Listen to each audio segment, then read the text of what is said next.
Look at that fucking beauty. Woo! She's sexy. What's going on, everyone? How's your day going?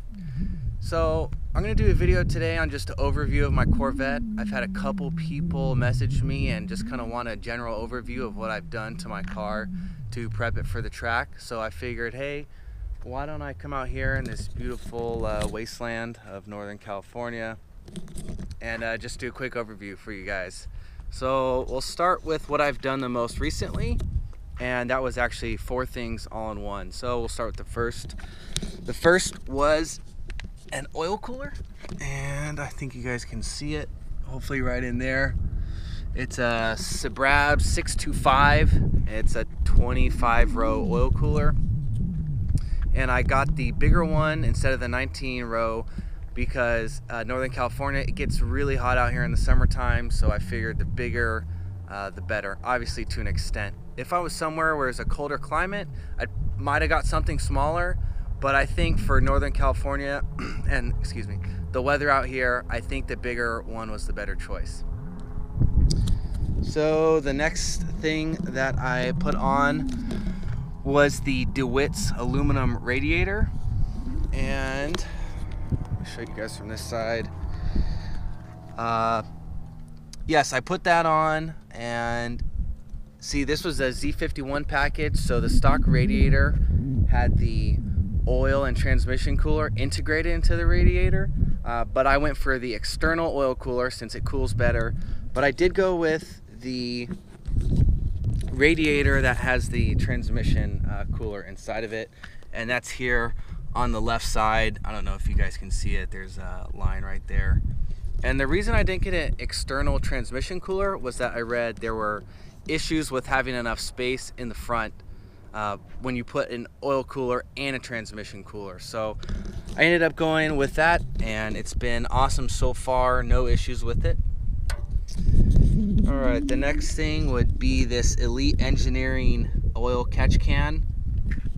I wasn't gonna buy one of these at first, but then I decided after just doing a lot of research that I felt like it was a good choice to buy, especially when I started doing some track days, you know, just to prevent the oil going in the intake. So yeah, it was I don't know, like 160 bucks or something. I think it actually looks good too. There was a black color I could have bought, and I think the red actually matches pretty good with the exterior of the car. So the next thing is the tow hook. Now I know this is kind of boring, but this was something that we needed for the track. Corvettes don't come with a tow hook from the factory. You know how normally there's like an insert in the bumper where you like pop the plastic piece out? Well, Corvettes don't come with that. So if you go off track, you never know what the tow guy is gonna, you know what I mean, like wrap it around, or, you know, a lot of people say they wrap it around like the suspension. So this was 100 bucks. And it was an easy install for the most part. I had to take the front bumper off, but I took it off anyways just because of all the other work I was doing. So yeah, tow hook, I think it looks pretty good. Got the black instead of the red. The red just didn't match this car, and I thought it looked kind of stupid on this color anyways. The next thing you guys might be able to notice right here is the fog lights aren't there anymore. And so what I did, actually, you know what? Let me turn the wheel so I can show you guys.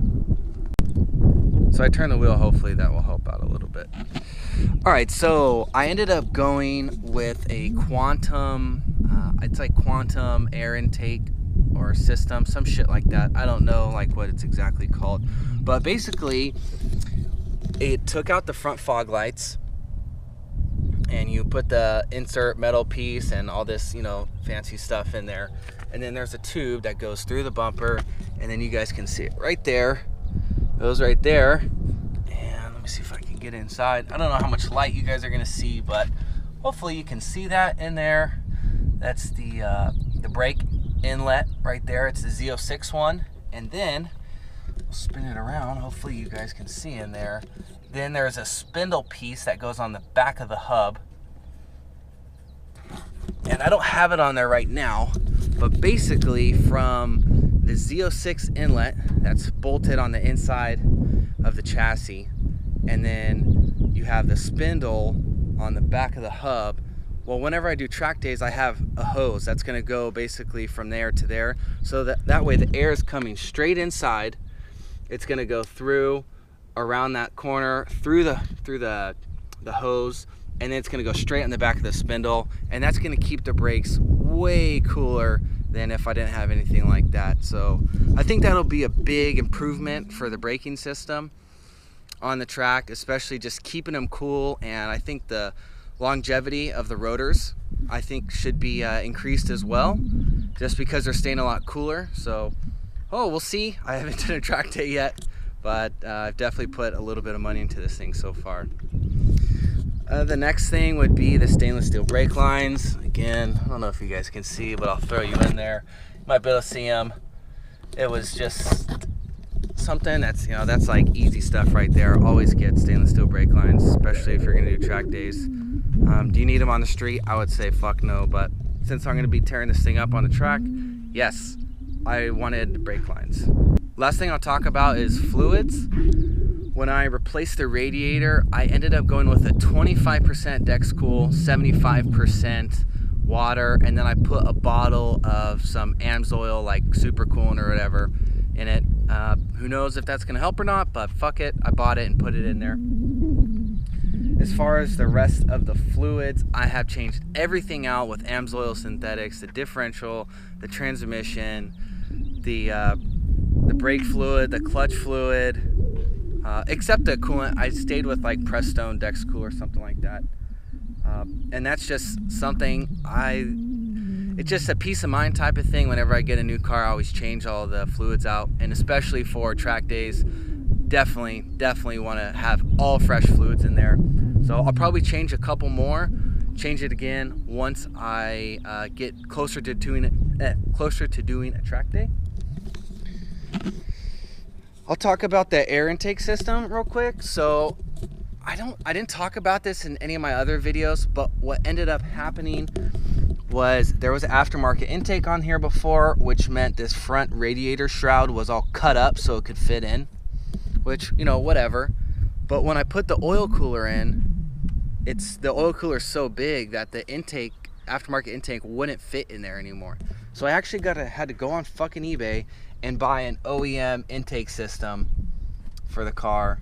I don't really care. I don't even notice a sound difference, performance difference, nothing. So it's really not a big deal. It just kind of sucked. I had to spend I think it was like $100 in total with shipping and everything on something I didn't really want, but it was like one of those, I needed it. I didn't have a choice. I also had to buy the radiator fan shroud because the other one was all cut up, because you want that air to go directly from, the front of the car into the radiator and hit all that stuff. The hole was so big that they had cut out of the radiator shroud that basically the air coming up could have just gone who the fuck knows where, but now it's directed straight into the oil cooler and the radiator. So the last part of this video, I'm gonna just talk about things that I need to buy still before I do a track day, and that's just a couple things. New tires. I'm gonna buy brand new tires before I do a track day. I'm not getting anything crazy, just something around 300 tread wear. I'm not buying Michelin Pilot Super Sports because they're way too fucking expensive. And let's see, like I said, change a couple fluids. I'm gonna need to buy pads and rotors. I'm just gonna buy some blanks and probably some, I think they're called Rebestos ST43 brake pads. They're race brake pads. And so basically I'll put those on for a track day, and then when I get home, what the fuck was that over there? When I get home, then I just put the stock rotors and pads back on. So okay, that is about everything that I've done to this car as far as getting it ready for the track. Let me know if you guys have any questions in the comment section below. Like this and definitely subscribe for more.